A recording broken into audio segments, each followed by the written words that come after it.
अस्सलाम वालेकुम। आज हम स्टार्ट करेंगे फर्स्ट ईयर की मैथ एक्सरसाइज 1.1 का सवाल नंबर 8। सवाल नंबर 8 में उन्होंने हमें कहा है कि आप लोगों ने ये इसको 1 के बराबर प्रूव करना है और आपने वो बताना है फाइंड द वैल्यू, यानी कि लिस्ट पॉइंट यानी कि एन की वो वैल्यू आपने बतानी है जहाँ पे आंसर 1 आए।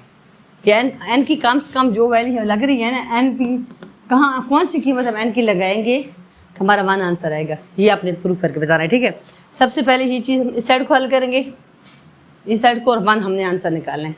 और वो किस तरह निकालना आप लोगों ने ये देखना है कि सबसे पहले हमने ऊपर वाली साइड को हल करेंगे। ये देखिए, ये 2n है ना, ये वाला 2n, तो मैं 2 को इसके ऊपर लगा रही हूँ, फिर n को बाहर रख रही हूँ, यानी कि 2n है उसको मैंने तोड़ दिया है, 2 को अंदर रख दिया है, n को बाहर निकाल दिया है, क्योंकि ये स्क्वायर है ना, फिर इसका फार्मूला बन के खुल जाएगा। ठीक है, फिर इसको मैं इस साइड पे भी कर देती हूँ।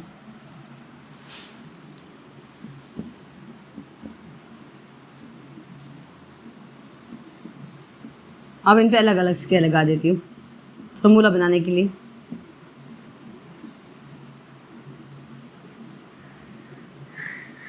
यहाँ पे हो गया n। अब ये n पड़ा रहेगा, n हमें आखिर में ज़रूरत पड़ेगा कि हमने इसकी वैल्यू कैसे 1 निकाली है। हमने इसको हल करना है और 1 आंसर निकालना है। ठीक है ना, हम राइट हैंड साइड कर रहे हैं ना ये सारी। इसके बाद हमने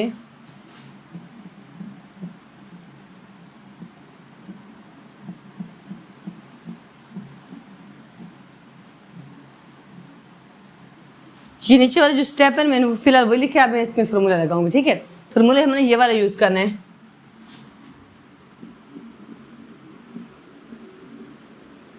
ए की 2 बी की 2 जमा 2ab।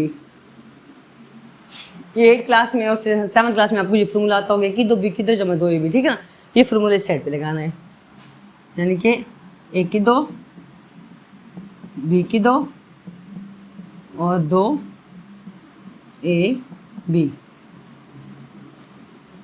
नीचे भी ये फार्मूला लगेगा, ए की 2 बी की 2 माइनस 2ab। ठीक है ना, तो उसमें हम माइनस लगा देंगे। कैसे? ए की 2 बी की 2 माइनस 2ab।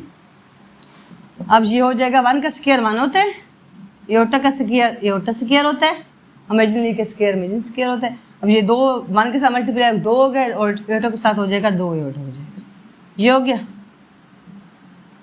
और यहाँ पे 1 का 1 और इमेजिनरी का इमेजिनरी स्क्वायर, तो 2 मल्टीप्लाई हो जाएगा तो हो जाएगा माइनस का 2 एओटा। ठीक है, इसके बाद आपको ये बात भी पता होगी, आप लोग जानते हैं एओटा स्क्वायर किसके बराबर होता है? -1 के। पता है ना, इमेजिनरी स्क्वायर किसके बराबर होता है? हमेशा -1 के होता है। तो इसमें इधर भी वैल्यू लगा देंगे -1, इधर भी लगा देंगे 1 -1 जमा 2 एओटा, नीचे 1 -1 माइनस 2 एओटा।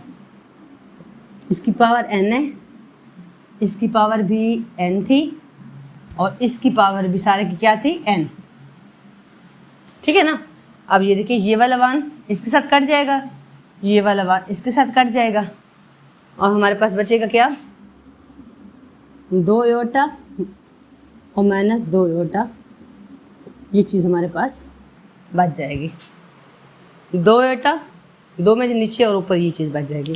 इसके बाद आप लोगों ने इसको आप इधर ले आए ना, यहाँ पे देखें -2 एओटा के ऊपर n की पावर है। सबसे पहले 2 2 के साथ कट जाएगा, इमेजिनरी इमेजिनरी के साथ कट जाएगा, बच क्या जाएगा हमारे पास? -1। ये चीज़ हमारे पास बच गई, ये हमारा आंसर आ गया। लेकिन हमें आंसर क्या चाहिए था? 1 चाहिए था।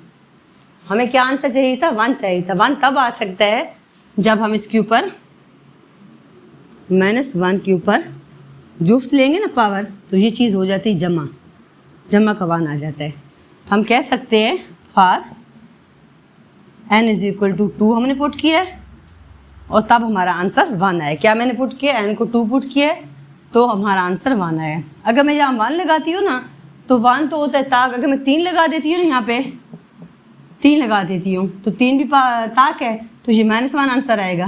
तो -1 हमें नहीं चाहिए, हमें चाहिए जमा का 1। हमें सिर्फ 1 चाहिए। जो खाली 1 होता है ना, वो जो ऐसे वाला, वो जमा उसके साथ जमा पड़ी होती है, नज़र नहीं आ रही थी। हमें जमा का 1 चाहिए था। तो जमा के 1 के लिए क्या हमें चाहिए था, n की कीमत को हमें पावर 2 लगानी थी। जब ऊपर पावर जुफ्त होती है तभी इसके अंदर की अलामत चेंज हो जाती है, ठीक है ना। तो उन्होंने ये भी कहा था कि सवाल का आंसर आपने n निकालना है और आखिर में ये भी बताना है कि कौन सी वैल्यू आपने n की लगाई है, तो हमारा आंसर 1 आया है। तो मुझे हमारा आंसर पहले 1 निकला है और नीचे हमने ये भी बता दिया है कि ये वैल्यू हमारी n को 2 पुट किया, तब हमारा आंसर 1 आया है। इस सवाल आप खत्म हो गए। उम्मीद करते हैं आपको इस सवाल समझ आ गया होगा। अल्लाह हाफिज़।